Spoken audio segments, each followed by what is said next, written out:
नमस्कार, स्मृति आईएएस में आपका स्वागत है। हम आपके लिए लाए हैं एनसीईआरटी सार, जिसमें हम आज आपके लिए लाए हैं कक्षा 9वीं के भूगोल का पाठ्यक्रम। आज एनसीईआरटी सार की क्लास में हम अध्याय 2 पर चर्चा करेंगे।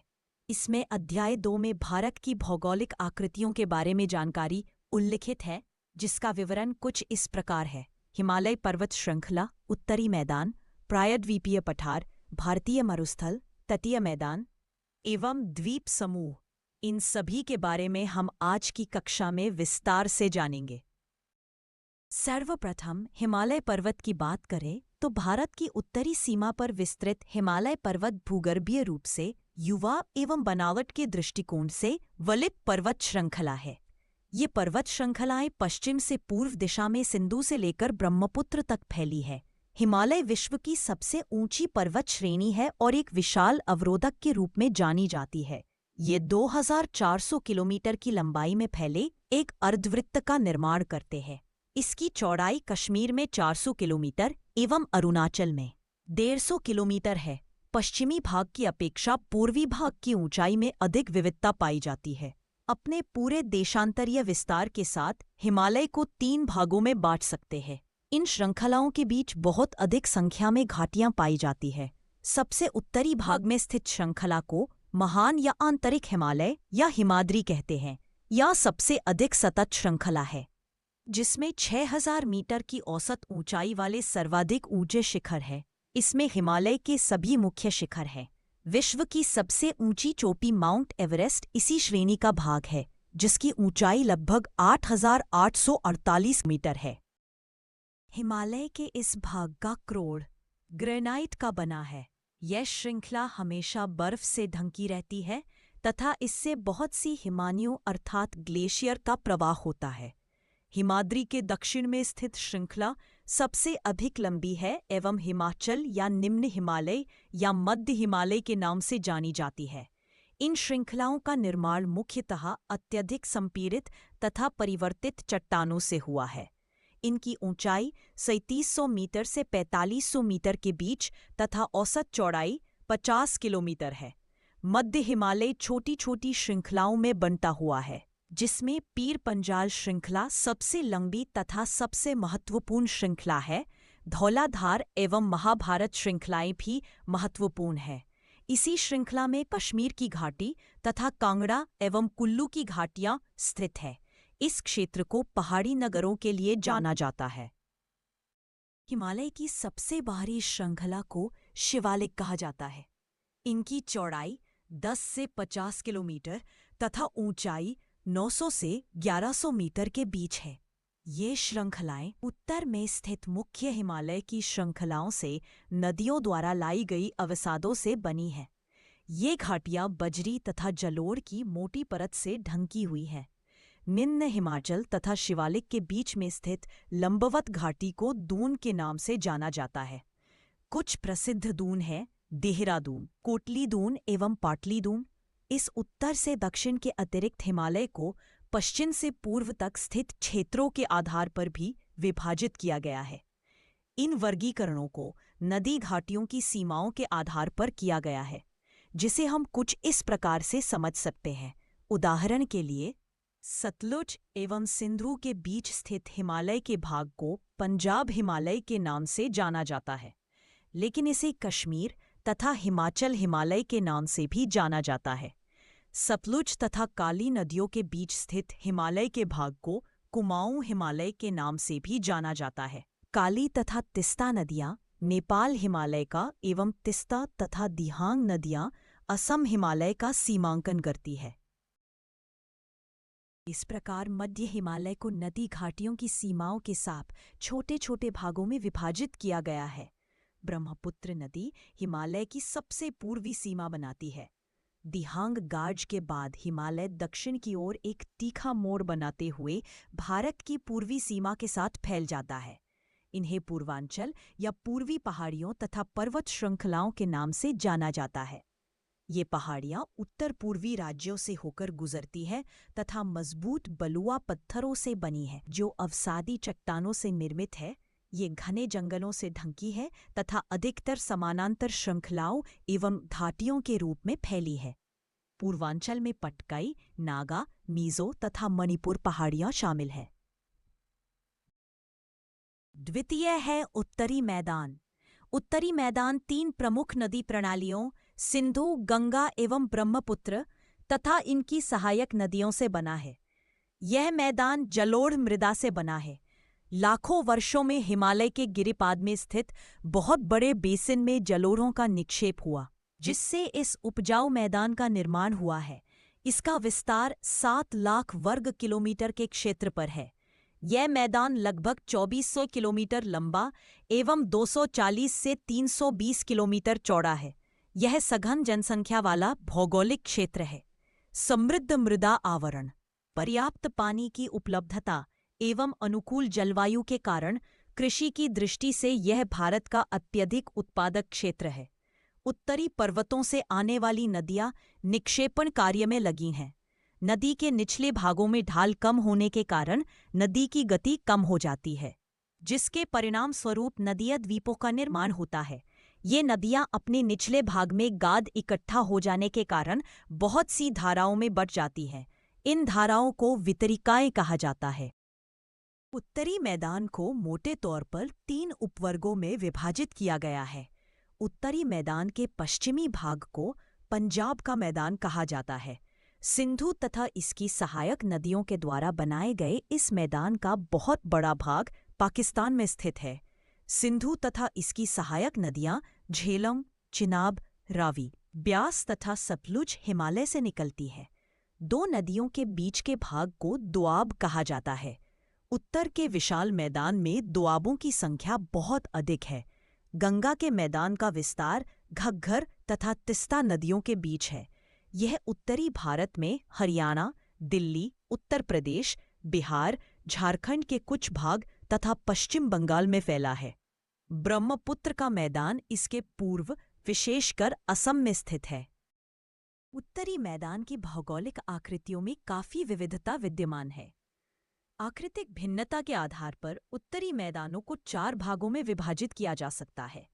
1 भाबर प्रदेश, दूसरा तराई क्षेत्र, तीसरा बांदर एवं चौथा खादर। पहला है भाबर प्रदेश।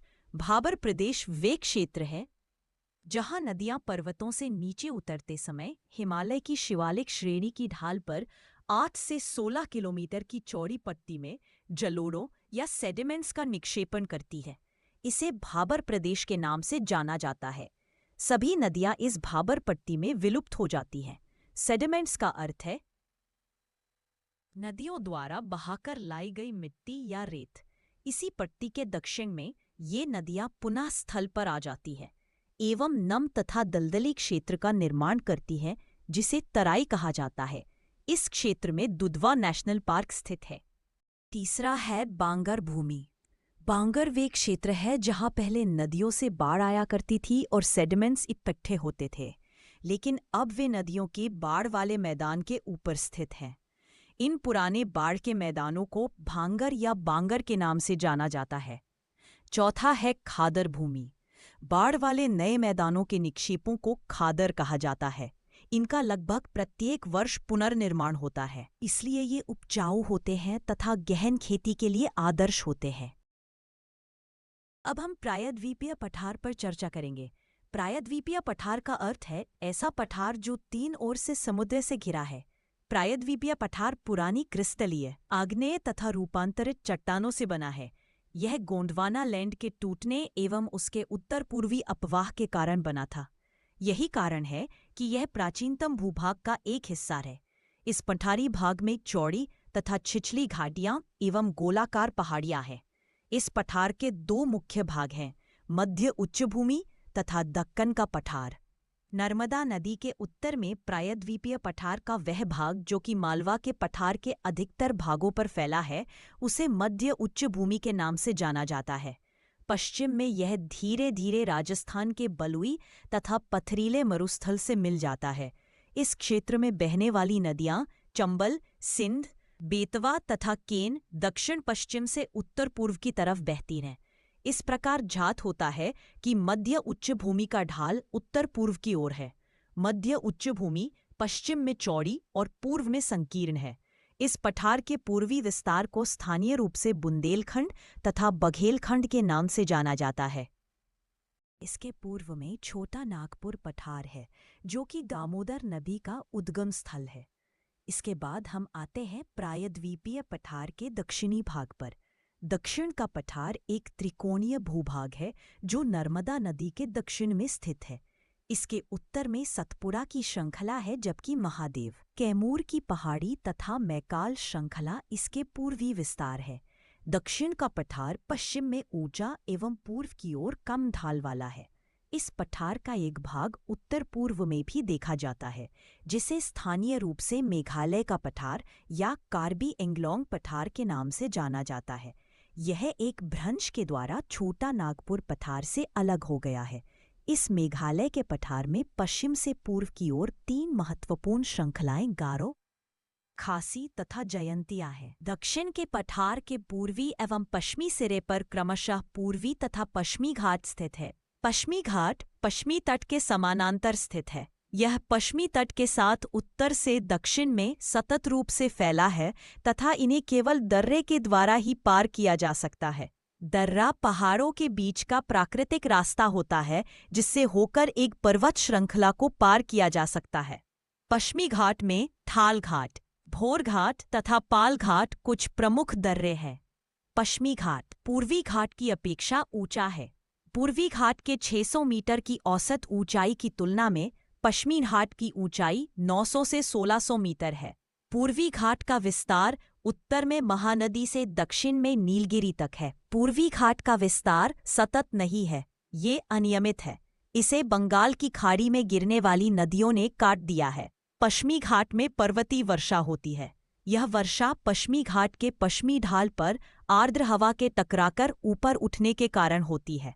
पश्चिमी घाट को विभिन्न स्थानीय नामों से जाना जाता है। पश्चिमी घाट की ऊंचाई उत्तर से दक्षिण की ओर बढ़ती जाती है। इस भाग में कई ऊंचे शिखर हैं, जैसे अनाईमुड़ी जो कि 2695 मीटर तथा डोडाबेटा 2633 मीटर है। पूर्वी घाट का सबसे ऊंचा शिखर महेंद्रगिरी 1500 मीटर ऊंचा है। पूर्वी घाट नदियों के बहाव के कारण कटा है, इसलिए यह छोटी छोटी पहाड़ियों में बटा हुआ है। पूर्वी घाट के दक्षिण पश्चिम में शेवराई तथा जावेरी की पहाड़ियां स्थित हैं।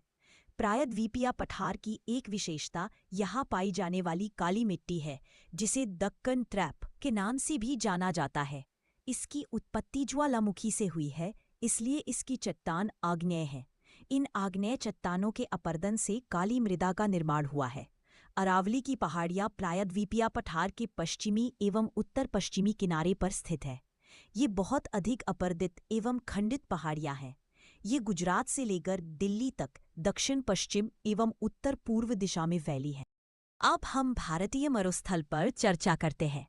अरावली पहाड़ी के पश्चिमी किनारे पर थार का मरुस्थल स्थित है। यह बालू के तिब्बों से ढका एक तरंगित मैदान है। इस क्षेत्र में प्रतिवर्ष 150 मिलीमीटर अर्थात 15 सेंटीमीटर से भी कम वर्षा होती है। इस शुष्क जलवायु वाले क्षेत्र में वनस्पति बहुत कम है।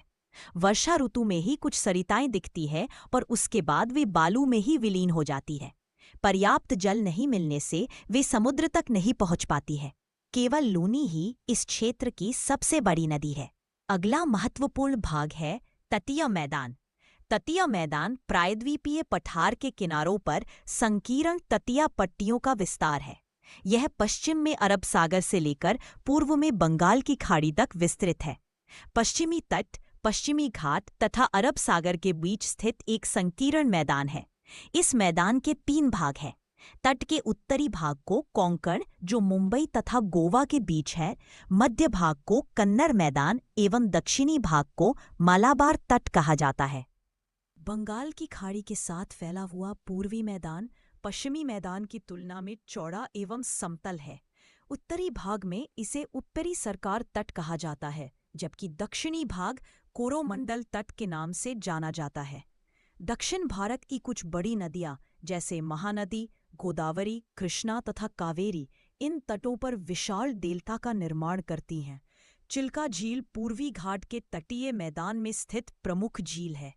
अब आते हैं अंतिम भौगोलिक आकृति द्वीप समूह पर। भारत में दो विशाल द्वीपों का समूह स्थित है, जिसे अंडमान निकोबार तथा लक्षद्वीप के नाम से जाना जाता है। प्रायद्वीपीय पठार के पश्चिम में अरब सागर में लक्षद्वीप है। द्वीपों का यह समूह छोटे प्रवाल द्वीपों से बना है। यह 32 वर्ग किलोमीटर के छोटे से क्षेत्र में फैला है। कावारत्ती द्वीप लक्षद्वीप का प्रशासनिक मुख्यालय है। इस द्वीप समूह पर पादप तथा जंतु के बहुत से प्रकार पाए जाते हैं। अब बंगाल की खाड़ी में उत्तर से दक्षिण की तरफ फैले द्वीपों की चर्चा करते हैं। ये अंडमान एवं निकोबार द्वीप हैं। ये द्वीप समूह आकार में बड़े, संख्या में बहुल तथा बिखरे हुए हैं। इन द्वीप समूहों को मुख्यतः दो भागों में बांटा गया है, उत्तर में अंडमान तथा दक्षिण में निकोबार। यह माना जाता है कि ये द्वीप समूह समुद्री पर्वत श्रेणियों के शिखर हैं। यह द्वीप समूह देश की सुरक्षा के लिए बहुत महत्वपूर्ण है। इन द्वीप समूहों में पाए जाने वाले पादप एवं जंतुओं में बहुत अधिक विविधता है। ये द्वीप विषुवत वृत्त के समीप स्थित है एवं यहाँ की जलवायु विषुवतीय है तथा यह घने जंगलों से आच्छादित है। इस कक्षा में NCERT के दिए गए विवरण के अनुसार जानकारी प्रस्तुत की गई है, जिसे सरलीकृत रूप में आपके सामने प्रस्तुत किया जा रहा है।